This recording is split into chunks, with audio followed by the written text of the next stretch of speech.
નમસ્કાર ખેડૂત મિત્રો, જગતનો તાત યુટ્યુબ ચેનલમાં આપનું સ્વાગત છે. જય માતાજી, જય મુરલીધર. મિત્રો, ખેતરમાં હળાકીને ધાન પકવતો હોય ને એને ખેડૂત કહેવામાં આવે છે. આપણને એક ઉપમા મળી છે કે જગતનો તાત, જે આખા જગતનો પિતા કહેવામાં આવે છે. અનાજ કે કોમ્પ્યુટરમાં નહીં ઉગે. અનાજ ખાવું હોય ને તો એ માત્ર ખેડૂતના ખેતરમાં જ જવું પડશે. ગમે તેટલો દેશ ડિજિટલ થઈ જાય, પરંતુ જો કોઈને અનાજ ખાવું હોય ને તો એ ખેડૂતના ખેતરમાં જ લેવા જવું પડતું હોય છે. આજે જોઈએ તો કમોસમી વરસાદ ખૂબ જ લાંબા સમય સુધી, જેને ઐતિહાસિક માવઠું કહી શકાય, ખૂબ જ ખેડૂતોનું નુકસાન થઈ ગયું. મગફળી હોય, કપાસ હોય, સોયાબીન હોય, એરંડા હોય, તમામ પાકો ઉપર સતત 7 દિવસથી મગફળીના પાથરા હોય તૈયાર થઈ ગયા હતા. અને મોસમનો બરોબર સમય હોય ને ખેડૂતોના મોંમાં આવેલ કોળીઓ છીનવાયો એમ પણ કહી શકાય છે. કપાસની વીણીઓ તૈયાર થઈ ગઈ હતી, પરંતુ સતત 7 દિવસના કમોસમી વરસાદથી કપાસ ઉપર હવામાં કપાસ ઉગી ગયો હોય ને આ ઇતિહાસમાં પહેલી વાર બન્યું છે. એરંડામાં પણ નુકસાન છે, સોયાબીનમાં પણ નુકસાન છે, જેની સતત ખેડૂતો માંગણી કરી રહ્યા હતા કે ખેડૂતોનું દેવું માફ કરવામાં આવે. જે 3 લાખ સુધીનો જે ખેડૂતોએ ધિરાણ કે સહકારી મંડળીના ધિરાણો હોય ને સંપૂર્ણ માફ થઈ જાય એવી ખેડૂતોની માંગણી હતી. બીજો ખેડૂતોનો મુદ્દો એ હતો કે 125 મણ મગફળી નહીં, પરંતુ 200 મણ મગફળી ટેકાના ભાવે ખરીદી કરવામાં આવે. અને ત્રીજી વાત પણ એ છે કે જે ખેડૂતોને જૂની ફસલ વીમા યોજના હતી, પાક વીમા યોજના ચાલુ હતી, ફરીથી પાક વીમા યોજના ચાલુ કરવામાં આવે. મિત્રો, ઘણા સમય પછી નિર્ણય લેવાનો કે 2 હેક્ટરની મર્યાદામાં ખેડૂતોને લગભગ 44,000, એક હેક્ટરે 22,000, એટલે 2 હેક્ટરની મર્યાદામાં 44,000 ખેડૂતોને ચૂકવવામાં આવશે. મિત્રો, એ સમજવું હતું કે 44,000 એટલે એક વીઘે લગભગ 3,000 થી 3,500 રૂપિયા એક ખેડૂતને એક વીઘા દીઠ સહાય ચૂકવવામાં આવશે. પરંતુ મિત્રો, મોંઘવારીનો માર એટલો બધો છે કે આજે ખોટમાં જીવતો ખેડૂત એક વીઘાનું મગફળીનું બિયારણ જો લેવા જવું હોય ને તો એ માત્ર 3,000 થાય છે. મગફળીનું બિયારણ જો એક વીઘામાં 3,000 નું જોતું હોય તો 3,350 રૂપિયા સહાયમાં ખેડૂતોને કેટલી સહાય મળશે? જેમાં દવા નાખવાની હોય, ખાતર, સુપર, બિયારણ, અનેક પ્રકારના હાર્વેસ્ટિંગ કરવાનું હોય, ડીઝલ મોંઘા ભાવના, ખેડૂતો ખૂબ જ મહેનત કરે. માત્ર 3,000 રૂપિયા એક વીઘે ખૂબ જ મુશ્કેલી થતી હોય છે. ટેકાના ભાવે પણ અત્યારે મગફળી લેવાનું ચાલુ થઈ ગયું છે.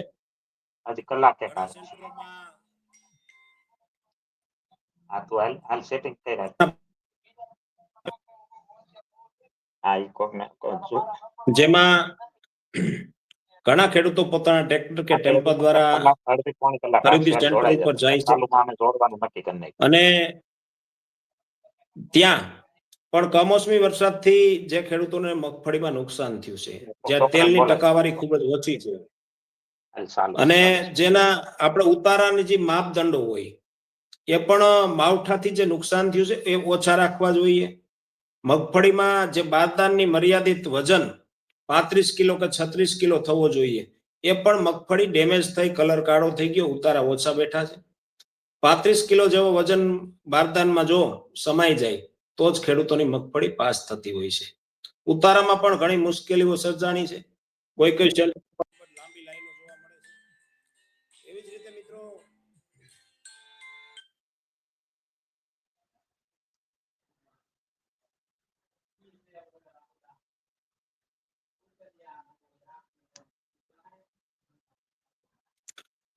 ઘણી સમસ્યાઓ અહીંયા જોવા મળતી હોય છે મિત્રો. અને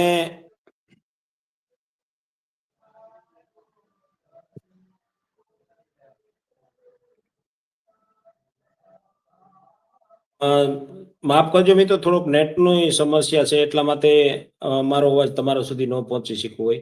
આ બધી મિત્રો ચર્ચા કરવા માટે આપણી સાથે જોડાયા છે કિસાન સંઘના જે પ્રમુખ છે, ખૂબ જ લાંબા સમયથી ખેડૂતો સાથે કામ કરી રહ્યા છે. ખેડૂતોના સંગઠનને, ખેડૂતોના પ્રશ્નોને વાચા આપવાનો પ્રયાસ કરી રહ્યા છે. વિનુભાઈ, અમારી ચેનલમાં તમારું સ્વાગત છે. ધન્યવાદ. વિનુભાઈ, સમજવું છે કે એ 2 હેક્ટરની મર્યાદામાં 44,000 સહાય ચૂકવવાની છે. એમાં ખેડૂતોને 1 વીઘે 3,000 થી 3,500 રૂપિયાની સહાય ચૂકવવામાં આવશે. તો એ ખેડૂતોને સહાય યોગ્ય ગણાય કે નહીં, જય વિનુભાઈ? જી કનુભાઈ, આપને યુટ્યુબ ચેનલના માધ્યમથી હું કહું છું કે જગતના તાત યુટ્યુબ ચેનલના માધ્યમથી કનુભાઈ વાત કરું છું કે ઓનલી વન સરકારે જો સમજી લે એવું લોલીપોપ જ છે. હવે આપણે એક અત્યારે જે એમ કે અમે આટલા આપી ને આટલા આપી, ખેડૂની પાહણ વધે આવે છે કેટલા, એ તો તમે જો 10 કરોડ 10,000 કરોડ રૂપિયા ફાળવા હોય. અવાજ ખૂબ ઓછો આવે વિનુભાઈ, અવાજ તમારો થોડોક સ્પીકર વધારી દેજો, મ્યુટ વોલ્યુમ થોડુંક વધારી દેજો. હા, વોલ્યુમ તો ફૂલ જ છે. આવ્યો અવાજ? હાલો. હા, હું કનુભાઈ એ કહેવા માંગુ છું કે આ એક ખરેખર સરકાર છે ને એક લોલીપોપ જ આપે છે ખેડૂતોને. હવે આપણે સમજીએ છીએ કે એને એટલા આ રૂપિયા આપ્યા, તો આજે આગળ તમે વાત કરી કે બિયારણના નથી થયા. બિયારણ 3,3500 નહીં, આજે હજી 59 મગફળી વાવે છે ને, એમાં માણસોને 2 મણ વાવે છે. તો હવે આજે એનો બિયારણનો તમે ભાવ ગણો ને એટલે 2,200 રૂપિયા 1 મણના છે મગફળીના દાણાના બિયારણ. તો 22 ને 4400 રૂપિયા તો 1 વીઘે એનું બિયારણ થાય છે ખેડૂને. આ બિયારણની વળતર નથી મળી એટલે આજ ખેડૂને આ વસ્તુ કરવી અપનાવી છે. બરાબર છે કે ભાઈ અમને કાંઈક તમે સહાય કરો. બાકી કોઈ ખેડૂને કોઈ ઘટતું નથી, પણ ઘટે છે પ્રશ્ન કે જી એનું થયેલું હતું ને તૈયાર માલ. હવે કોઈ કંપની છે, હવે કંપનીની અંદર કનુભાઈ માલ તૈયાર થઈ ગયો અને એનું પેકિંગ પડ્યું છે ને, એમાં આગ લાગી હોય તો ઈ પોઝિશન શું થાય? આ એક જ સમજો કે એને આજ 1 કરોડનો માલ તૈયાર થઈ ગયેલો, એને ગોદામની અંદર હતો અને એમાં ઓચિંતા આગ લાગી. ભગવાનને આપણે પ્રાર્થના કરીએ એવું કોઈને ન કરવા દે. તો એક હું તમને ઉદાહરણ આપું છું. ખેડૂતની પોઝિશન આ છે કે એની અંદર આગ લાગી હોય તો એની પોઝિશન શું થાય? પછી હવે એને સરકાર પછી વળતર આપે કે ન આપે, વીમો આપે કે ન આપે? હાલો, આપવો પડે ને. આજ ખેડૂના દીકરાની બધી માલ તૈયાર થઈ ગયેલો અને આજે માવઠાનો માર સમજી લો, 6 દિવસનો વરસાદ વર્યો, એમાં માવઠાની અંદર બધું આજે જેમ દિહાળી મૂકો ને માલને એવું થઈ ગયું છે. તો સરકાર એવી રીતે બણગા ફૂકે કે ભાઈ અમે તો એને એટલું સહાય કરી, આટલા 1,000 કરોડ આપ્યા, ફલાણું આપ્યું, ટીકડું. તમે પેલા એ વિચાર કરો, ખેડૂતના ભાગમાં પૂગે છે એને વીઘા દીઠ તમે હવે 3,3200 રૂપિયા આપી, એક ખાલી બિયારણના નથી થયા. તમે એમ કયો 4 મહિના લગીની ખેડૂતની મહેનત છે, 4 મહિના લગીન ખર્ચા છે, એની અંદર એ લોકોને ખાતર, બિયારણ, દવા, નિંદામણ, મજૂરી, પિયત, હાથી, આજે જેને ઘરનું ટ્રેક્ટર હોય એને ડીઝલ. તો એ તમે સર્વૈયું માંડો તો ખેડૂતના દીકરાને 1 વીઘાનો ખર્ચો ક્યાં જાય છે? 15,000 થી 20,000 નો ખર્ચો લાગે છે. તમે અત્યારે 3,3500 રૂપિયા દઈને ખેડૂને માન મનાવી લ્યો છો. ભલે ખેડૂને આવી રીતે કોઈ તમે માગવા નથી નીકળ્યા, અને આવી રીતે આ તો કુદરતે એની આફત આપી છે. એટલે બાકી ટોટલી જે વસ્તુ ઉપર હોય ને, ટૂંકમાં આપણે એમ કઈક આગલી બેલેન્સ હોય, કોઈ પણ કંપની હોય કે કોઈ પણ ધંધો હોય કે કોઈ નોકરિયાત હોય, એને બેલેન્સ હોય અગાઉ. કનુભાઈ, મારું કહેવાનું એ છે કે આજે ખેડૂતના દીકરા પાસે બેલેન્સ નથી, એટલે તમારી પાસે એમ કે છે કે અમને આમાં થોડીક સહાય આપો. હું કામ? એની પાસે આગળ બેલેન્સ નથી. જો બેલેન્સ હોય ને તો ખેડૂતનો દીકરો માગે નહીં. આપણને ખબર છે કે ભાઈ તમે કોઈ આપણે નોકરી કરતા હોય કે કોઈ ધંધો નાખીને બેઠા હોય ને 1 મહિને કદાચ 1-2 મહિનો મંદી જેવું હાલે વાતાવરણમાં, બધામાં એવું આવે કે ભાઈ મંદી છે, એનું જે બેલેન્સ મળવાની હતી, જે નફો મળવાનો હતો 2 મહિના ન મળ્યો. પણ પછી સીધા સમજી લો 10 મહિના એવો આમ ફાસ્ટ ધંધો હાલે એટલે એને એમાં વળતર વળી જાય. રાઈટ છે ને? એટલે 2 મહિનાનું એને જે નુકસાની ગઈ હોય ને એનું વળતર. ખેડૂતના દીકરાને નુકસાનીની વળતર ક્યાંયથી આવતી નથી કનુભાઈ, સમજી લેજો. અત્યારે આ ખાલી આ પાર લાગ્યો. હવે આ 12 મહિનાની આ પેદાશ જે ખેડૂને આવવાના હતા, જે એને આખો વર્ષ રળવા માટે, એમાં કઈ નફો કે બહુ જનરેશન આમ જનરલ નથી કરી લેતા હો ખેડૂત દીકરા. આપણને એમ લાગે કે ભાઈ ઓહો આ એક પિયત હરખું પાક્યું તો ખેડૂત રૂપિયા વાળો બની ગયો. નહીં, એ ખાવાના કરીને અને જગતના પેટ ભરે છે. આ એને કારણે આપણને ખબર, એને નફો એ નથી ખાવા દેતા કોણ? સરકાર. અને હું તો આજની તારીખમાં એવું પણ હોતું કહું છું, જો જગતનો તાત ખેડૂત છે. આજ હું ખેડૂતનો દીકરો છું, હું ખેતી કરું છું. આજ મારો છોકરો બીજા ધંધામાં છે, હું સમજુ છું કે આનો આ ધંધો નહીં કરે, પણ બીજે ધંધો કરવા હું કામે વિયો જાય છે? એને ખબર છે કે આમાં બાપુ હવે નથી હાલે એમ ને, એ આમાં રળે રાખે તો એમાંથી જી થાય, બરાબર, એ પેટ જ ભરાય છે આમાંથી, બીજું કઈ લાંબુ નથી થતું. એને માટે તમે સરેરાશ સરવૈયું કરો, કોઈ હરેક ગામડાની અંદર તમે નીકળો કે ખેતી કોણ કરતો હોય છે અને ખેડૂતનો દીકરો કોણ હોય છે. જેને બિચારો ક્યાંય હાલે એવો ન હોય, ક્યાંય એને આગળ ભણેલો ન હોય, અને ભોળો અને સીધો ઈ ખેડૂત ઈ જ ખેતી કરે છે. હવે એની જો સરકાર એનું પેટ ભરાઈને ન દઈ શકે તો સરકારમાં ધૂળ પીડી કહેવાય, ધૂળ. જો ખેડૂતના દીકરાને એ ખાવાનું ન આપી શકે ને, તો એને સરકારને આપણે તો હવે શું કેવું. પણ હું એમ કહું છું કે સરકારથી આ બધું હેન્ડલિંગ હાલે છે, તો તમે મારા વાલા એક ટ્રસ્ટી છો, તમારે પૈસા કઈ કદાચ ખેડૂતને દેવા પડે, ખાવાના વર્ષથી ગધરાવા પડે. આ તમારે એવું નક્કી કરવાનું છે કે ખેતી પ્રધાન દેશ છે, તો જે કંપનીની અંદર નોકરિયાત રાખીને તમે છૂટા કરે, એટલે એને આપણે પછી એને અમુક એને ફંડ આપવું પડે ને. છૂટા કરવા હોય તો એને ફંડ આપવું પડે. તો આજ ખેડૂતના દીકરાને આ બધું જે વિનાશ કુદરતે વિનાશ માથે વેતરો છે કુદરતે, તો એનું સરકારનો ધ્યાન રાખે તો કનુભાઈ આ ધ્યાન કોણ રાખવાનું છે? તમે વિચાર કરો. હું કામે એવું નથી કે ખેડૂતનો દીકરો અને તમારે ગધરા, પણ ખેડૂતનો દીકરો અને દુનિયા આખી ટેક્સ રૂપે તમને આપે છે, તમે ટ્રસ્ટી છો, તો તમારે ટ્રસ્ટી તરીકે હું તો સરકારશ્રીને વિનંતી કરું છું, મારે થોડુંક ધ્યાન દો. તો અમે 2027 ની ચૂંટણી આવી છે, અમને વાલી સરકાર લાગશે. ના ના ભાઈ, સરકાર ગમે એવું એનો પ્રશ્ન નથી કરતો. ભાજપ હોય, કોંગ્રેસ હોય કે આમ આદમી હોય, એને આપણે એનો કોઈ આપણે પ્રશ્ન નથી કરવા. હાલ જે અત્યારે સરકાર જે આપણી ઉપર જે આપણે ટ્રસ્ટી બેઠા છે, હું એની વાત કરું છું, તો આ ભાજપ સરકાર છે. જો આ રીતે ખેડૂતનું ધ્યાન નહીં આપે ને, તો 2027 માં એને તકલીફ પડશે. અમે એવું નથી કહેતા કે એને કાઢી નાખવી છે કે એને નથી રહેવા દેવી, પણ આ રીતે તાનાશાહી થાય ને, તો મારા આ પબ્લિક સમજીને તમને કાઢી નાખશે, એટલું યાદ રાખી ગયો. મારું કહેવાનું એટલું છે. જી કનુભાઈ. ખૂબ ખૂબ સરસ મજાની વિનુભાઈ વાત કરી કે આવનારા સમયમાં ચૂંટણી જ્યારે નજીક આવતી હોય ત્યારે ચોક્કસ આ જગતના તાતને જેટલી સહાય ચૂકવવામાં આવે એટલી ઓછી છે, કારણ કે કમોસમી વરસાદ મિત્રો પીડ્યો છે ને 7 દિવસથી, ઐતિહાસિક જેને આપણે માવઠું ગણી શકાય.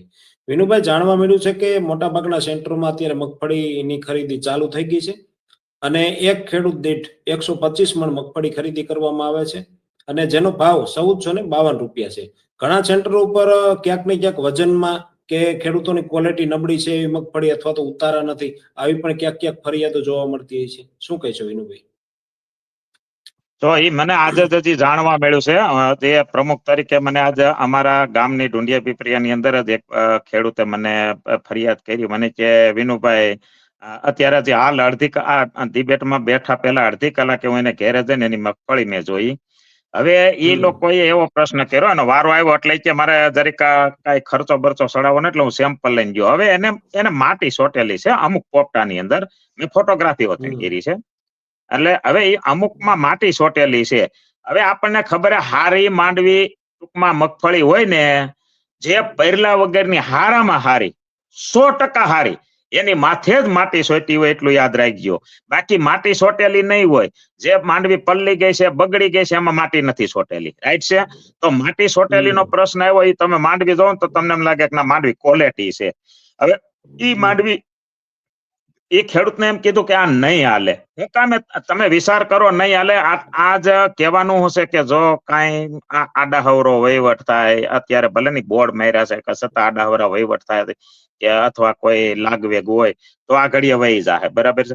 તો બિચારાઓને આમ ખેડૂતને હેરાન મારવાલા કરોમાં હું તો કઉ છું, તમે તમારો આ તો જો ભલે હું મારી ઉપર થી દાખલો લઉં છું. તમને કાલે સવારે એમ ન થાય કે ભાઈ વિનુભાઈ આપણને કહે છે, હું એની અંદર અધિકારી સૌ, અને હું જો આવી રીતે ખેડૂતને હેરાન કરીશ ને તો ભાવિ પેઢીનું મારું ભવિષ્ય સમજી લો બહુ બુરું જાહે.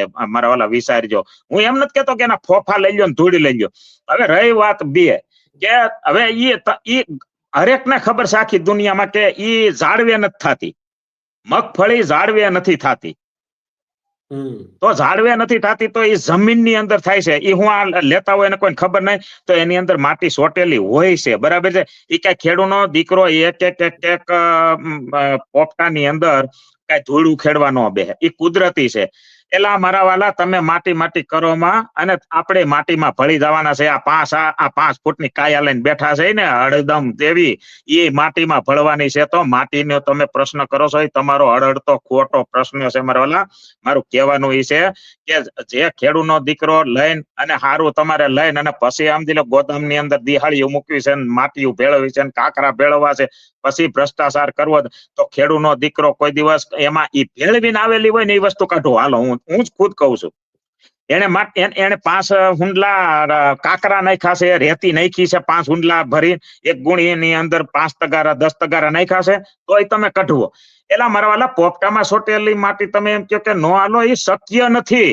તમે જરીક તમારી માઇન્ડ થી વિચારો કે તમે ખેડૂતની હું બરબાદી કરવા બેઠા છો, તો તમારી 100% દાનત લેવાની નથી. ટેકાના ભાવે મગફળી તમારે લેવી નથી. આ 100% દાનત. કારણ કે દાનત ક્યાં ખબર પડી ગઈ ખેડૂતને? આજ બધા ખેડૂત પાસે જાણવા મળે છે કે દાનત ત્યાંથી ખબર પડી ગઈ તમારે 200 મણ લેવાની હતી, એની ખેડૂતને 250 કરવાની હતી. એના બદલાને તમે 70 પેલા તો કહેતા હતા 70 મણ લેવી છે. અરે ક્યાં ખેડૂતનો દીકરો તમને દાબ કરે છે, તમને પ્રેશર મારે છે કે તમે અમારી મગફળી તમે ટેકાના ભાવમાં લ્યો. તમે સમજી લેજો ટેકાના ભાવની જાહેરાત કરો અને પછી આવી રીતે ખેડૂતને હેરાન કરો કે તમારી મગફળી નહીં હાલે. એટલે માટી આવે છે, માટી હું કોઈ ભેળવીને આવે છે? અરે માટીમાં થાય છે મારા વાલા સોટે. નંબર 2, અમુક યાર્ડની અંદર ડીટીયા નીડા છે કનુભાઈ. જે ડીટીઓ આવે ને માંડવીની પાછળ, હવે ડીટીયાની સમજી લેજો કે એકદમ ખાલી દોરા જેવું હોય, અને હોય કેટલું 1 ઇંચ જેટલું, અને દોરા જેવું. હવે એનો કોઈ વજન ન હોય, એની કઈ તકલીફ ન હોય. હવે ઈ આપણે ઈ અમુક યાર્ડ ની અંદર ઈ હોતને નડે છે કે આમાં ડીટીયા છે તો ખેડૂતના દીકરાને સાફ કરે. એટલે ભાઈ ડીટીઓ એટલે તમે પેલા સમજો હું કે આપણે જન્મીએ ને ત્યારે નાયડો સાથે આવ્યો હોય ને, જન્મતા આવે હરેક જીવને મનુષ્યને બધાની વાત કરું છું. જે નાયડો આવ્યો હોય ને ઈ ડીટીયુ, ઈ મગફળીનો નાયડો છે. તો તમે એવી રીતે પ્રશ્ન કરો છો કે ભાઈ આ તમે ડીટીયા નો હાલે કે ડીટીયુ બનાવેલું છે એ ખેડૂએ સોટાડેલું હોય તો હું ચોખ્ખું કહું છું કે એને ડાઠા અંદર નાખી દીધા હોય 2 હુંડલા તો એ તમે કઢવો, એને કાકરા નાખી દીધા હોય તો તમે કઢવો. એટલે જે મગફળીના પોપટાની અંદર માટી સોટાયેલી છે એ કે ખેડૂએ સોટાડી છે. અરે નાના તમારે તમતા ન પોહાતો હોય તો ખેડૂત દીકરાને એમ કહો કે ધોઈને લઈને તો તમને પાછો ભેજ નડશે. હું કામે મારા વાલા હાલી નીકળ્યા છો અને મગફળીમાં કદાચ હું તમને એમ કહું કે એની અંદરથી 1 કોથરે તમે માટી સોળીને અને કઢાઈ ગયો. હું ચોખ્ખું સ્પષ્ટમાં કહું છું એ 100 થી 150 ગ્રામ 30-35 કિલોની ભરતીની અંદર 100 થી 150 ગ્રામ માટી નો નીકળે કનુભાઈ. છતાંય ખેડૂતના દીકરાને તમે માટીનો પ્રશ્ન એ કરો તમને અમુક ખેડૂતનો દીકરો તમને 100-200 મણ માથે તમને દીએ છે હોતા કે 800 ગ્રામનો કોથરો છે તમે કિલ્લાનો કરી નાખો. ભલે ખેડૂતનો દીકરો 200 ગ્રામ તમને માટીને હાટે એમાં 100 થી 150 ગ્રામ નીકળે, તમને 200 ગ્રામ દીએ ખેડૂતનો દીકરો. તો તમારે આ પ્રશ્ન નો મારવાલા કરવો જોઈએ. તો ખરેખર સરકારની જો અસલ હારી નીતિ હોય ને મારવાલા તો એને જરીક માર્કેટ યાર્ડમાં અને ખરીદીમાં તમે બધી કેવરાવી દો. કા તમે પોષણક્ષમ ભાવ અપાવો અને કા પછી તમે તમારી રીતે તમે ટોટલી જણેશની તમે ખરીદી કરો. એ ખરીદી કરો એ હું કામે તમને કહું છું. મેં આગળ ના પાડી કે અમે કહેવા નથી આવતા, પણ હું કામે કહીશી કે આજથી 15 વર્ષ પહેલા કનુભાઈ જે ભાવ હતા મગફળીના 1200 હતા, 1300 1400 એ પીગું હતું ને કપાસને 1600 ને 1700 એ પીગું હતું. તો આજના તમે ભાવ જોવો ત્યાં ઈની પરિસ્થિતિ છે, ઈની પોઝિશન. તો ખેડૂતનો દીકરો ખાતર લેવા જાય છે એમાં 3 ગણા ભાવ થઈ ગયા, દવા લેવા જાય 3 ગણા ભાવ થઈ ગયા. અરે કેન્દ્રનું બિયારણ લેવા જાય આપણે એમ કે કેન્દ્રનું છે, ભલે એ સરકાર એ જે બહાર પાડ્યું હોય જે આપણે આવડો આપણે યુનિવર્સિટી બનાવી હોય, એમાંથી ખેડૂતને હું એના ભાવનું મળે છે, એમાંથી ભાવ સમજી લો ડબલ ને 3 ગણા 4 ગણા લે. તો આજ ખેડૂતને આજ 12-15 વર્ષે એના ભાવ હોય ને, એટલે અમે તમને એમ કહે છે કે આ તમે ભાવનું બંધારણ કરો, અથવા તમે એમ કહો કે ભાઈ આ વર્ષે 1200 રૂપિયા મગફળીના છે તો આવતે વર્ષે 1300 નીચે ન ખરીદવી જોઈએ, એના આગલા વર્ષે 1400 નીચે ન જ આવી જાય, હાલો એવું બંધારણ કરો. તો તમે પોષણક્ષમ ભાવ નથી અપાવતા, અને અમે ખેડૂતના દીકરા એટલે કહી છે કે અમારે આમાં બધું ખોટ જાય છે, અમે દેશને ગદરાવી નહીં શકીએ, અમે અમારો હક માંગીએ છીએ, અમે આખી દુનિયાનું.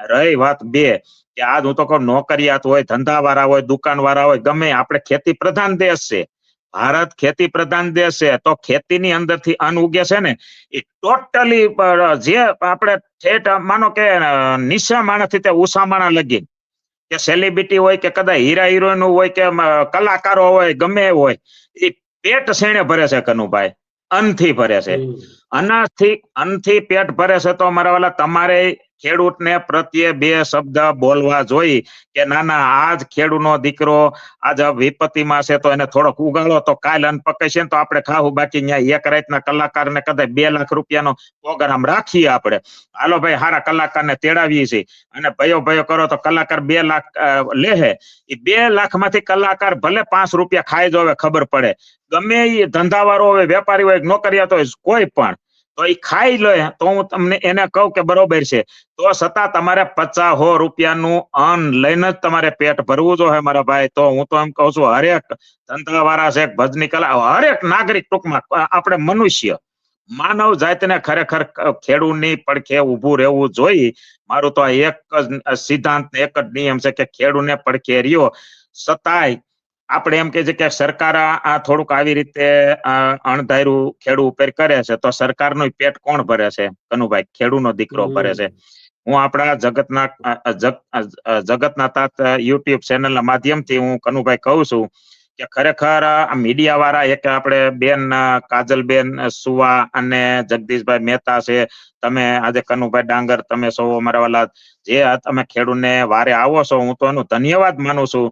નકર જાજે ભાઈ અટાણે છે ને ખેડૂત પ્રત્યે કોઈને બહુ લાગણી નથી. પેલા મારા વાલા લાગણી રાખો, પેટ ઈ આપડા ભરે છે, ભૂખ જઈ તમને લઈ ગઈ હોય ને અને ત્યારે તમને 1 કલાક સમજી લો તમે લેટ થયા હોય, ત્યાં કેવા હલવાણા હોય એવી જગ્યાએ આપણે, અને આપણને ભૂખ અતિશય લઈ ગઈ ને એમાં 1 કલાક કાઢવી હોય ને, એ આપડી કેવી જાય છે એ આપણને બધાને ખબર, અનુભવ હંધાઈને થયેલો હોય ભૂખનો. ભલે ટાણે થાળી મળી જાય ત્યારે અનુભવ ન થાય, ગમે લાગે ને વેદના એને હોય. આજ આપણને કઈ લાગ્યું હોય કે હાથ પગ ભાંગી ગયો હોય તો એ બીજા ખબર કાઢવા વાળા પૂછે ભાઈ કેમ છે વિનુભાઈ, કેમ છે કનુભાઈ, ના સારું છે.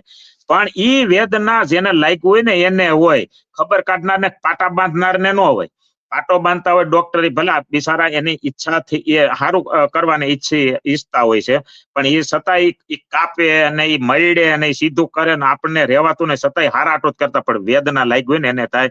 એ માટે હું કહેવા માંગુ છું કનુભાઈ કે ખેડૂતને પડખે હરેક આખા જગતની અંદર જે જગતનો તાત એટલે કીધો છે કે જગતનો તાત એટલે એ ખાલી એટલું લખી નાખીએ કે જગતનો તાત, એટલું કેવા પૂરતો નથી. જગતનો તાત એટલે કીધો છે કે જો જીવ આજે ખેડૂતના ખેતરની અંદર ગાય ખાય, ભૂંડડા ખાય, રોજ ખાય, કૂતરા ખાય, આ છેલ્લા જનાવરો કૂતરા ને રોદડા ને એવું, ભૂંડડા ને એવું ખાય છે, છતાંય ખાતા ખાતા આજ જગતનો તાત આખા જગતનું પેટ ભરે છે. તો મારું એ કેવું કે ખેડૂને કૂતરો પાળવેલો હોય ને, ખેડૂને જો વફાદાર ખેડૂની કરતો હોય, વાડીએ કોઈ આવ્યો હોય તો બહેન અને ખેડૂતને જાણ કરે કે ભાઈ કોઈ આપણા શેઠામાં આવ્યું, તો આ જો કૂતરો આજ રોટલો ખેડૂતનો ખાય અને એની વફાદારી કરે છે, તો સરકાર કેમ વફાદારી કરતી નથી? એ હું અન્ન એના અગાસી ઉપર પકવીને ખાય છે, નથી ખાતા. એની ફેક્ટરીમાં ઉગાડે છે, નથી ઉગાડતા. એના ઘરમાં ઉગાડે છે, નથી ઉગાડતા. તો ખેડૂત કામે છે ને ખેડૂત જગતનો તાતી પેટ ભરે છે. તો ખેડૂત પ્રત્યે મારા વાલા સરકાર શ્રીને ધ્યાન દોરવા હું એક જાતને અપીલ કરું છું કે પ્રમુખ તરીકે મારી ફરજ છે કે ખેડૂતને તમે થોડુંક પડખે રહ્યો અને તો તમારી વાહ થાય ને 2027 માં આપણે રહેવું. બાકી આવી રીતે થાય ને તો તમે યાદ રાખજો, હું નથી કેતો કે, હું એમ નથી કેતો કે આપણે આ સરકારને હટાવો. હું તો એમ કહું સારી સરકાર છે, પણ જગતને તમે હારા થાવ તો હારી કહેવાય. હું એકલો કહું હારી સરકાર છે એમ નો હાલે. તો એના માટે તમે થોડુંક ખેડૂત પ્રત્યે ધ્યાન દો. મરેલા આટાણે ખરીદ જે વેચાણ તમે ટેકાના ભાવે ચાલુ કર્યા છે ત્યાં તમે જાહેર કરી દો કે ભાઈ કાંઈ નડતું નથી અને કાંઈ આપણે કરીએ છીએ એવું તો ખેડૂત દીકરો કરી નથી આવતો, લઈ લ્યો એવી તમે બધાને રિક્વેસ્ટ કરી દો. સેન્ટરે ટોટલી સેન્ટર જેટલા ખરીદીના છે હું તો એમ કહેવા માંગુ છું કે એમાં કદાચ વધી તમને ખેડૂતના દીકરા પણ જો 200 ગ્રામ તમારે વધારે ન લેવી હોય તો કદાચ તમને આ 1400 ની તમે માંડવી ખરીદ્યો છો 1452 એ તમે ગોદામ ભાડું, ટ્રાન્સપોર્ટિંગ ચાર્જ, આજે જે આપણે માથે અધિકારીઓ છે જેને મહિલા છે એને એના પગાર દઈને તમને આ 2000 રૂપિયાનો તમને મણિકો પડે છે. હું સમજુ છું, અમે હિસાબ કરીને બેઠા છે. 2000 નો મણિકો પડે છે. હવે તમારી પાસેથી 2500 ની કોઈ માંડવી લે હે કનુભાઈ? આની પાસેથી કોઈ 2500 ની લે હે પછી હે? તો એને ગમે વસ્તુ આપણે લીધી હોય તો એમાં નફો કરવાનો હોય છે. તો આજ સરકાર જો આ 1452 માં લઈને અને આપણને ખબર છે એટલે 700-800 માં કે 1000 માં જવાની છે. તો તમારે ઈ ખોટ કરવી છે, આ બધી ખોટ કરવી છે તો ખેડૂતના ખાતામાં બધાય બરાડા અમે ખેડૂત પ્રત્યે નાખી છીએ. તો તમે જેટલા મણ હોય 200 મણની ખરીદી કરી અને ખેડૂતના ખાતામાં 200 મણને હિસાબે 400 રૂપિયા તમે નાખી દો. તો તમારે આ હળવાની બીક નહીં, ભ્રષ્ટાચારની બીક નહીં, હળગવાની બીક નહીં, અધિકારીઓ રાખવાની બીક નહીં, ગોડાઉન ગોતવા નહીં અને બગાડ કરવો નહીં, કાંઈ મગજમારી નહીં. પણ તમારે આ નથી કરવું. આ નથી કરવું એમાં કઈક વાહન રહસ્ય તો છે એ આપણને બધાને ખબર છે. શું કામ નથી કરતા એ? હવે આપણે તો પછી કેટલુંક આમાં આગળ વધીને આપણે વાત કરીએ છીએ પણ એ કઈ ધ્યાન કનુભાઈ આપશે નહીં. એટલે અટાણે આ ખરીદી બધી જ્યાં ટેકાના ભાવે થઈ રહી છે ને ત્યાં આ પોઝિશનો ટાઈટ છે. હું તો કહું છું ખેડૂતના દીકરા જ્યાં હોવ ને અને આપણે વાત હમણાં એક થોડુંક પ્રશ્ન એક કરું છું કે વાત હમણાં આવી કે ભાઈ ખેડૂતનો દીકરા સામે હાલીને પૈસા દે છે, સામે હાલીને વહીવટ કરે છે. ભાઈ કરવો પડે. શું કામે ખેડૂતનો દીકરાને આપણે એમ કે તમે વહીવટ કરતા નહીં તો હાલો એને માંડવી ત્યાંથી રિજેક્ટ કરે અને ઓલા મજબૂર કરે છે, લેવા વાળા મજબૂર કરે છે. એટલે ખેડૂતના દીકરાને વહીવટ થોડો કરવો પડે. થોડા ઘણા દરે નીચે આપણે લઈને આવ્યા છે ભાડું ચડાવું લઈ જાય પછી માર્કેટ યાર્ડમાં 700-800 રૂપિયા આવે અને આ કરવું કરતા હાલો ને ભાઈ માગે છે એટલા દઈ દે. એટલે આપણે બધાય તમે ઘણા આપણે ચેનલો વાળા ઘણા પક્ષો વાળા એમ કહે છે કે ભાઈ તમે પૈસા કોઈ માગે તો મને જાણ કરજો. હવે કનુભાઈ એવું થાય હું જ હલવાણો છું, હું અહીંથી મગફળી મારી લઈ ગયો છું. હવે અમારે ઢૂંઢિયા પીપરિયા વડિયા તાલુકાનું ઢૂંઢિયા પીપરિયા છે. હવે ત્યાંથી 60-70 કિલોમીટર અમરેલી થાય. હવે અમરેલી વાળો આવે તમે વિચાર કરો. હવે અમરેલી નું ભાડું કેવડું થાય, પ્લસ ત્યાં રિજેક્ટ કરે પાછી લેવો તો એ ભાડું કેવડું થાય, પ્લસ અહીંથી પછી અમે ગોંડલ ભરીએ બરાબર છે કે અમરેલી ભરીએ તો ઈ 700-800 કે 1000 ની વધીને માગે તો ખેડૂતના દીકરાને નુકસાની કેવડી થાય. પછી ખેડૂતનો દીકરો વહીવટ ન કરે હું તમે વિચાર કરો, એને મજબૂર કરે છે. પછી એમાં એમ કે ભાઈ હાલો ને વહીવટ કરી નાખો. વહીવટ તો જે થતા હોય આપણે ખુલાસા નથી કરવા પણ એમ કે વહીવટ કરી નાખો તો વહી જાય છે. અથવા ઓળખાણ આપે ફલાણા ભાઈ હા લ્યો ફોન કરીને આપો ને તો લઈ લેવી છે. એટલે તો બિચારા આમ જનતા જે નબળો ખેડૂ છે જેને ક્યાંય આ ભોળો છે સીધો છે આપણે અંગૂઠા સાપ છે એવાની રિજેક્ટ કરવી છે ને કાંઈ નહીં પણ તમારે પૈસા માંગવા છે.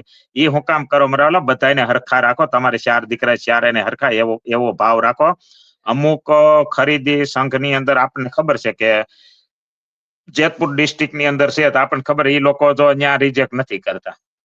શું કામે કદાચ આપણે એમ કહી કે ભાઈ કોઈ રાદડિયા ભાઈ છે જયેશભાઈ રાદડિયા એને કીધું હોય કે ભાઈ ખેડૂતનો મને ફોન ન આવવો જોઈએ ને રિજેક્ટ ન થાય એવું કદાચ એને કીધું હોય, હું એવું માનું છું કદાચ, તો આપણે એને ધન્યવાદ દઈ. ગોંડલ સેન્ટરમાં રિજેક્ટ નથી થતી.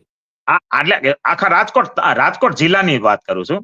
જેતપુર ગોંડલ એની અંદર આજે નથી થતી તો એનું કારણ આપણને જાણવા મળે છે કે જયેશભાઈ એક હડખમ આપણે કેમ કે કહેવાય કે એક બેતાબ બાદશાહ જેવા જે છે એટલે ખેડૂને વહારે છે.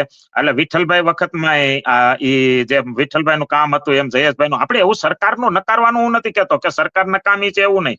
સરકાર જે તે હોય તે, પણ ખેડૂતનું જે ધ્યાન ન દોરે એને માટેનો આપણો વિરોધ આપણે કનુભાઈ ખેડૂત પ્રત્યે કરીએ છીએ, અને ખેડૂત બધા કરે છે. એટલે આપણે કાને આવે છે તો આપણે કહીએ છીએ કે ભાઈ હવે એમ કહે છે કે 2027 આ સરકારને તકલીફ પડવાની છે, એટલે ખેડૂત પાંચથી જાણવા મળે છે તો એ ન થાય એને માટે આ જયેશભાઈએ જેમ ઓફર મારી હોય એવી મેં વાત સાંભળી છે. હું નથી કેતો, કારણ કે આપણે એ જિલ્લામાં નથી, એટલે આપણે અમરેલી જિલ્લામાં છે, પણ હું એવું માનું છું કે એને કીધું હોય છે કે ભાઈ કોઈની માંડવી મગફળી રિજેક્ટ નથી કરવાની, એટલે લઈ લે છે. ધન્યવાદ. છતાં એમાં હોય કદાચ ધૂળ સોટેલી, તો મેં કીધું કે જમીનમાં થાય છે, એટલે તો કોઈ સવાલ નથી. પણ મારું કહેવાનું એટલું કનુભાઈ છે, તો એવી રીતે હરેક સેન્ટરમાં સરકારશ્રીને નોંધ લેવી જોઈએ, અને બધી એને કેવું જોઈએ કે ભાઈ આમાં કોઈ સરકારનો વાક નથી, અને ખેડૂતનો વાક નથી, આપણે આપણી રીતે આ મગફળી લઈ લેવી જોઈએ. જી કનુભાઈ. ખૂબ સરસ મજાની વિનુભાઈ વાત કરી કે 125 મણની જગ્યાએ આપણે 200 મણની ખેડૂતોની માંગણી હતી, જે મગફળી ખરીદી કરવાની હતી. સેન્ટર ઉપર મિત્રો મગફળીનું અત્યારે ખરીદી ચાલુ છે.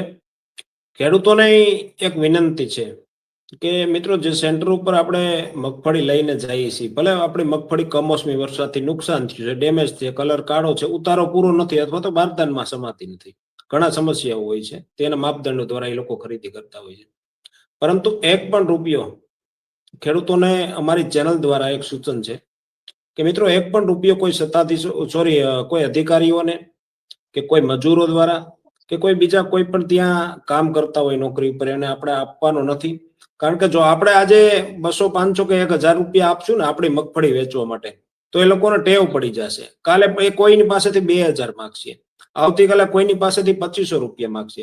એટલા માટે મિત્રો જો લાંચ આપવી કે લેવી એ બંને પાપ છે. એટલે મિત્રોને પણ ખરેખર ખેડૂત મિત્રોને પણ આપણી મગફળી જો નિયમ પ્રમાણે બરોબર હોય, અથવા તો થોડી ઘણી કઈ ફોલ્ટમાં હોય, તો ચોક્કસ કોઈને આપણે 1 રૂપિયો નહીં આપીએ. છતાં પણ જો તમારી પાસે કોઈ પૈસા માંગે છે, લાંચ લે છે, તો ચોક્કસ એ વિડીયો અમારી ચેનલમાં મિત્રો મોકલો. અમારી ચેનલમાં અમે બતાવવાનો પ્રયાસ કરીશું, અને આવનારા સમયમાં ચોક્કસ મીડિયામાં ચમકે, અને એ જ્યાં ભ્રષ્ટાચાર થતો હશે એ ઓછો થાય, અથવા તો સાવ બંધ થઈ જાય એવી શક્યતા રહેશે. સમજવું છે કે પાર્લેજી જે 5 રૂપિયાનું વિનુભાઈ બિસ્કિટનું પડીકું આવતું, આજથી 10 વર્ષ પહેલા પણ 5 રૂપિયામાં આવતું હતું. આજે પણ એમની કિંમત 5 રૂપિયા જ છે. પાર્લેજી બિસ્કિટની વાત કરું છું. અને એમાં શું કર્યું કંપનીએ? વજન એનો ઘટાડી દીધો. જે 5 રૂપિયામાં આજથી 10 વર્ષ પહેલા આવતું હતું ને, આજે પણ 5માં જ આવે, પરંતુ એનો વજન જતો ને એ ઘટાડી દીધો. બીજી વાત કરીએ તો વોશિંગ પાવડર નિરમા કંપની જે પેલા આપણને જે ભાવમાં મળતું હતું એ ભાવમાં જ આજે નિરમા વોશિંગ પાવડર મળે જ છે. પરંતુ કંપનીએ શું કર્યું? ભાવ એનો જ રાખ્યો, વજન ઘટાડી દીધો. યુરિયા ખાતરની આપણે વાત કરીએ મિત્રો તો 270 રૂપિયા 50 કિલોના છે, પરંતુ ભાવ યુરિયા ખાતરનો એનો જ છે, વજન 50 ને બદલે 45 કિલો કરી નાખ્યું. તો આપણી ચેનલ દ્વારા જેટલા મિત્રો આપણી ચેનલ જોવે છે, એમ કહીએ કે મગફળીના ભલે 1000 રૂપિયા જ રહ્યા, કપાસના ભલે 1500 રૂપિયા રહ્યા. એવું ના થઈ શકે કે આપણે 20 કિલોનો બદલે 15 કિલોનો મણિકો બનાવી નાખીએ? એમાં પણ વજન ઘટી જાય તો સારું. એટલા માટે વિનુભાઈ, આપણે બધાય કંપની છે એ પોતાનો ભાવ એનો જ રાખે છે, પરંતુ વજન ઘટાડી દે છે. એટલા માટે ખેડૂતોના ભલે મગફળીના 1000 રૂપિયા રહ્યા, કપાસના 1500 રૂપિયા, આપણે 20 કિલોના બદલે 15 કિલોનો એક મણિકો કરી નાખીએ, એટલે કાલથી જ શરૂઆત થઈ જાય માર્કેટિંગ યાર્ડમાં કે એ 15 કિલો વજન ને 1 મણ કહેવાય. જી વિનુભાઈ, શું કહેશો? જી કનુભાઈ, તમે બહુ સરસ વાત કરી મારા વાલા, ધન્યવાદ તમને. જે આ તમે યાદ અપાવ્યું ને યાદ કર્યું, અને બધાને સંભળાવ્યું, અને સરકારશ્રીને કાને વાત જાય. આજ આપણને ખબર છે કે આ બધા પ્રાઇવેટ કંપની વાળા બધે ભાવ ઈનોય રાખે છે ને માલ ઘટાડી દે છે, રાઈટ? આપણે રહી વાત આલો, એ તો પ્રાઇવેટ લિમિટેડ કંપનીઓ છે. પણ આજ ઉરિયા ખાતરનું તમે બહુ સરસ વાત કરી. એને ભાવ ઈનોય રાખ્યો તો એને 5 કિલો ઘટાડી નાખ્યું, બરાબર? 50 નું 45 કરી નાખ્યું. તો મારું કહેવાનું એ છે, તો આ ખેડૂતના દીકરાનો મણિકો કેમ 20 કિલોનો રહેશે ને? આજથી 12 વર્ષ પહેલા એનો ભાવ હતો, તો અત્યારે 15 નહીં, હું તો કહું 10 કિલોનો ભાવ કનુભાઈ આ હોવો જોઈએ. અરે તોય જો કે 12 વર્ષ પહેલાનો ભાવે તો હજી આપણે હખાડીએ ન આખે, પણ છતાં આજની તારીખમાં 10 કિલોનો મણિકો કરી અને ભાવ ઈનોય રાખવો જોઈએ તો સરકારને ઈ કેમ ધ્યાનમાં નથી આવતું? બધાયને આમ જો કે બધાય સમજી લેવું જાગે છે હો, એવું નથી કે કોઈ આમાં બેભાન થયેલા છે ને કોઈ મરી ગયા મરણિયા છે એવું નથી હો. બધાયને ખબર છે આ હું દુનિયા માલે છે નહીં. આજ વિનુભાઈ અહીં મોટી મોટી બણગા ફૂકે છે, કાલ વિનુભાઈ આગળ ગયો ને મોટો થઈ ગયો ને એટલે વિનુભાઈ કોઈનો નહીં. કનુભાઈ આ પોઝિશન છે, બાકી કોને ખબર નથી? ક્યાં નેતાને ખબર નથી કે સરકારને ખબર, એટલે ક્યાં મનુષ્યને ખબર નથી? હું તો એમ કહું છું આખા જગતની અંદર બધાને ખબર છે પણ નથી, કારણ કે આમાં શું છે, એક ગૌરવ અનુભવવા જેવી વાત છે કે હું અત્યારે મામૂલી માણસ હોઉં એટલે મને કોઈ આમ હું કરું ને એટલે કોઈ નબળા માણસને જરીક આમ થોડુંક આપણે મજૂર હોય કે નાનો માણસ હોય ને આપણે જરીક આમ કરીએ ને શોર્ટ બુહટ એટલે સમજી લેવો આજ બધા એમ કે એ ભાઈ હું કામે એમ કરીને આપણને બે હોતી મારી કનુભાઈ એક પસ્તાઈ ગયા. પણ આજ કોઈ મોટો નેતા થઈ ગયો, વિનુભાઈ ઈનો વિનુભાઈ મોટો નેતા થઈ ગયો, પછી 500 ને દબાઈ છે ને તો એને કોઈ કહેવા નહીં નીકળે. એટલે આ બધું ઈ માયલું છે કનુભાઈ, બધાને ખબર છે. એને તે દિન અટાણે આવોના મેલું અટાણે હું તમારી સામે બણગા ફૂકવા બેહી ગયો છું, દાખલો આપું છું, આપણે તો એવું નથી કરવાનું કે હું તમારી સામે બણગા ફૂકવા બેહી ગયો છું, કાલ સવારે સમજી લે હું પ્રાઇમ મિનિસ્ટર બની જાવ એટલે હું કોઈના બાપનું જોવ નહીં લ્યો નહીં કે ખેડૂની હું હાલત. આ પોઝિશન છે, નકર બધાને ના એમાં હું હોય 100% નથી કેતો કનુભાઈ.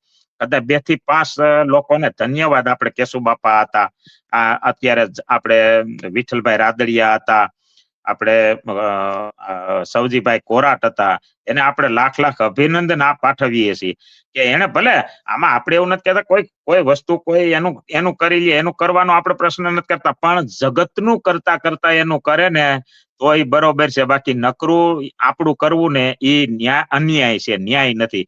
તો એના માટે મારું કહેવાનું છે કે જે જણાઈશું ટોટલી આજ 20 કિલાની રહી છે ને તો એ 20 કિલામાંથી ખેડૂત માટે અટાણે 10 કિલો કરવો જોઈએ કે આ એનો મણિકા 10 કિલાનો કરો. ભાવ ઈનાય આપણે ભાવ અમારે જોતાય નથી, હાલો ને ઈનાય ભાવ રાખો.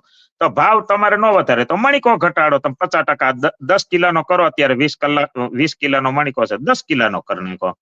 તો એમાં અમારું કઈ ખોટું હોય તો તમે અમને સામો પ્રશ્ન લખો, તમે કનુભાઈ લાઈકમાં લખો કે ભાઈ આ વિનુભાઈ વાત કરી છે, આ વાત ખોટી છે, હાલો તો તમ તાર અમે એનો બીજો કાલે અમે શબ્દ તમને વાત કરશું. પણ મારું કહેવાનું હું છે કે તમારે કઈ કરવું નથી, કરવા દેવું નથી, અને ખેડૂતોને ઓનલી વન હેરાન કરવાનો આ પ્રયત્ન કરી રહ્યા છે. આ કિસાન સંઘ દ્વારા આજે ખેડૂતોના હિતમાં કિસાન સંઘ અમારું નીકળે છે, બરાબર છે. કાંઈ અત્યારે કોઈ માણસને નીકળે એટલે દબાઈ દઈએ. અને આપણે ભાઈ નીકળ્યા પરેશભાઈ ગોસ્વામી, આજ ગમે દબાવવાના પ્રયત્નો બધાને કરવાના સરકારને. પછી આ માર્કેટ યાર્ડમાં જે ઓલું કડદાકાંડ નીકળ્યો એને આ દબાવવાનો ને મારવાનો, એટલે હું કે જગત બધાને પબ્લિકને બીવરાવી દેવાની, એટલે કોઈ બોલી ન કે સરકારનો રણનીતિ કદાચ એવી હોઈ શકે, મને એવું લાગે છે. પછી ઘરમાં કરીને અને કાયદી પોલીસે બધાને ખેડૂતને માર્યા બિચારાને. પણ પછી એને કેમ કીધું કડદા પ્રથા બંધ કરો? તો આ પેલા જ કહી દીધું તો આ બધા ભેગાય ન હતા. હાલો ભાઈ ક્યાં કડદા પ્રથા થાય છે, હાલો આ ભાઈ જાઓ ભાઈ, ગમે એના ધારાસભ્ય હોય તો ધારાસભ્ય તપાસ કરો, આ શું છે, ખેડૂત દીકરાને 5 ને બોલાવો, ભેગા કરો. હાલો ભાઈ ખેડૂત, તમે ખેડૂત છો, પસાહો ને ભેગા કરીને પૂછો ભાઈ આ વાત હાસી છે, આવું કરી દો. ખેડૂત દીકરા એમ કે હા છે, તો તમે જાહેરનામું બહાર પડી ગયો ભાઈ આજથી આ કઈ કરતા નહીં, કરો મને જાણ કરજો. તો અટાણે બધી એરિયામાં ધારાસભ્ય છે, ધારાસભ્યને આ ફરિયાદ સાંભળવી જોઈએ. તો હવે નથી ઈ લોકોને કરવું તો વિપક્ષ વાળા આવે, બીજા પક્ષ વાળા આવે તો ઈ આ ખુલ્લું કરે તો પછી હવે એની સામે સરકારને એમ થાય કે આ અમારાથી મોટો થઈ જાય. એટલે અટાણે આ બધા છે ને એકબીજા બાંધવામાં જ રહે પક્ષા પક્ષીમાં, અને બીજાની લીટી, બીજા પક્ષની લીટી ભૂહીને અને ઈ પક્ષની લીટી મોટી કરવામાં જ અત્યારે બધાને રસ છે. પણ એવું ન કરાય. બરાબર, હું તો એમ કહું છું કે જેમ સમજી લો આમ આદમી પાર્ટી નીકળી આગળ થઈને, કોંગ્રેસ વાળા નીકળ્યા આગળ થઈને, અને એ આગળ થઈને નીકળીને અને ભોપારા બધા સત્તા પડ્યા, તો એ હુકામે પડવા દીધા તમે? મારું તો કહેવાનું એ છે સરકારને, ભાજપની સરકાર ગમે તે હોય, આપણે એનો વિરોધ નથી. તો ભાજપની સરકાર છે એટલે આપણે અટાણે એનો પ્રશ્ન કરીએ છીએ, તો એને નીકળવા હું કામ દીધા? મારા વાલા એવો ચાન્સ જ ન રહેવા દેવાય. ઈ બોલે કે ઈ ભોપારું સત્તું કરે એવો ચાન્સ હું કામ રહેવા દો છો? એની પહેલા તમારે કાને વાત આવી ગઈ હોય એનું નિવારણ કરી નાખો ખેડૂતના દીકરા પ્રત્યે. અને ખેડૂતનો દીકરો એ જગતનો તાજ છે એમ સમજો કે ભાઈ આપણો બાપ છે, આપણું ભરણ પોષણ આપણું પેટ ભરે છે, હાલો હું તકલીફ છે. અરે રાતે 2 વાગે ઉઠીને ભગાય, પણ બીજા પ્રકરણમાં રાતે 2 વાગે ધરપકડ કરાવવી એ કરતા આવા પ્રકરણમાં મારા વાલા આવું થતું હોય એમાં 2 વાગે ઉઠીને દોડો તો પબ્લિક આખી દુનિયા તમારી થઈ જાય, તમારા સિવાય કોઈ સરકાર જ નહીં આવવા દે. હું ચેલેન્જ મારું છું. પણ તમારે નથી કઈ કરવું વિચારવું. આપણને ખબર કે ભાઈ 2 ડોક્ટર છે તો એક ડોક્ટર આપણે જ્યાં ની કઈ તપાસ જ નથી કર્યું ને આપણને કઈ દવા નથી લખી દીધી ને કઈ આપણને કઈ કીધું જ નહીં. અને બીજા ડોક્ટર પાસે એને બહુ આપણે સરસ તપાસ કરી, મટાડવાની કોશિશ કરી, દવા લખી દીધી, ઇન્જેક્શન આપ્યું, જે તે કર્યું તે. તો પછી ઓલા ડોક્ટર પાસે કોઈ જવાનો છે નથી, તપાસ કર્યું ત્યાં કોઈ નથી જવાનું, આને સારું કામ આપ્યું તો એની પાસે હવે જવાના છે. એવી રીતે સરકારને મારે વિનંતી છે કે સરકારશ્રીને કઈ ધ્યાન તમે દો ને તો તમે પાછા 2027 માં આપણે આ ટકાવી રાખશું, નકર આ ટકશે નહીં. અને સરકાર ભલે ભાજપ આવે કે આમ આદમી આવે કે અત્યારે કોંગ્રેસ આવે એ કોઈ સવાલ નથી, પણ કામ કરો ને તો તમે આગળ નીકળશો ને જીતશો. નકર અટાણે આપણને પેલા હતું, હું નાનો હતો ત્યારે મને ખબર છે ઇન્દિરાનું મૃત્યુ થયું ત્યારે મને ચોથે દીએ ખબર પડી હતી. ભલે આપણી ઉંમર થોડીક હોય પણ તઈ શું છે કાંઈ કોઈ વસ્તુની ખબર ન પડતી, પેપર એ ગામમાં ન આવતું, એ રેડિયો કોક ગામમાં કોકને જવી હતો, તઈ તો ટીવી તો નહોતી કનુભાઈ, એ સમયની વાત કરું છું હું. ત્યારે મને ચોથે 5મે દિવસે ખબર પડી કે આપણે વડાપ્રધાન ઇન્દિરા હતી એ નહોતી ખબર. આ તમને સત્ય ઘટના કહું. તે દિન અમે કદાચ એમ દિલ્યો 15 વર્ષના આઈસ્યુ, પણ એ નહોતી ખબર, કારણ કે આપણને ખબર જ ન પડતી. હું કામે કાંઈ લાઈવ નહોતું. અત્યારે આજે 5 વર્ષના બાળકને આજ આખા દેશમાં હું ભોપાળું હાલે છે ને હું હારું હાલે છે એ આખા દેશને આ મોબાઈલના માધ્યમથી કનુભાઈ આ દુનિયાને ખબર પડી ગઈ છે. એટલે હવે કાંઈ એવું નહીં રાખવાનું કે આજ હું ગમે એ કરું તો દુનિયા નહીં ખબર પડે. અટાણે આ દુનિયા જે મોબાઈલના હિસાબે દુનિયા મુઠ્ઠીમાં થઈ ગઈ છે, તમારે જી જોવું હોય જોઈ શકાય. તો મારું કહેવાનું એ છે જે સરકાર હોય, જે પક્ષ હોય, જે એને ખ્યાલ જ આવવો જોઈએ કે હવે આપણું કાંઈ હાલે એવું નથી. આજ આપણું ક્ષણભર ગમે 1 સેકન્ડમાં આખી દુનિયામાં જોવાઈ જાય છે ને ખબર પડે છે. અને પ્રજા, દુનિયા, મનુષ્ય બધા જાગૃત થઈ ગયા છે. એટલે જેટલી તાનાશાહી આપણે કરી, જેટલી ઓલી કરીએ ને એ હાલશે નહીં. અને આ તમે જે વસ્તુ હું તો એમ કહું કે આ કડદા કાંડની અંદર તમે ખેડૂતોને ઘરમાંથી કાઢીને પોલીસ વાળાએ માર્યા, આજે એના વિડિયા વાયરલ થયા છે. હવે એ તમે કદાચ છે ને એને તમે 10 વીઘા જમીન દઈ દો ને તમારો ન થાય કનુભાઈ, થાય? આ જેણે સમજી લો આપણને માર્યો હોય એને લાખ રૂપિયા દઈ દે ને તોય તમારો નહીં થાય. તો તમે હાથે કરીને તમારા પગ માથે કુવાડા માર્યા છે, એટલું યાદ રાખજો. તો આ ન થવું જોઈએ મારા વાલા. તમારે પેલા એનું આખું સર્વૈયું તપાસવું જોઈએ કે હકીકત શું છે. અને હકીકત હોય તો એને મેં કીધું એમ કે ભાઈ ટોટલી જિલ્લાની અંદર આપણા માણસો, આપણા ધારાસભ્યો, આપણે ટોટલી જગ્યાએ આપણા મામલતદાર છે, નાયબ મામલતદાર છે, આજ બધા કચેરી વાળા માણસોને તમારે પેલા જરીક કેવું જોઈએ તમારા સરકાર છે એટલે કે ભાઈ શું છે, હકીકત છે, અને પછી આગળ આવું પગલા ભરાય. અને પછી તમે ન દો પછી પબ્લિક તોફાન કરે, તમને એમ થાય તોફાન બિચારું કરે હું ભાઈ, એ છોકરું છે ને, છોકરું એ ભૂખ્યું થયું હોય ને એની માએ ટાણે દૂધ નો